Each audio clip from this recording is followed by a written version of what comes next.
পরিষ্কারভাবে আপনাদেরকে বলে দিতে হবে।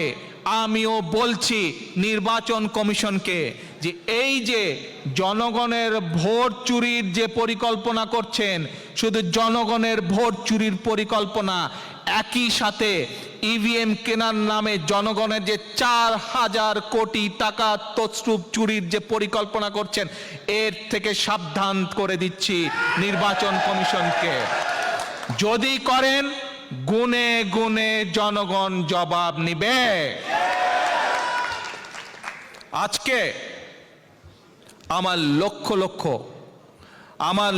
লক্ষ যুবদল, ছাত্রদল, মহিলা দল, বিএনপির লক্ষ লক্ষ নেতাকর্মী আমাদের প্রিয় নেত্রী, দেশনেত্রী বেগম খালেদা জিয়াকে গণতন্ত্রের প্রতীক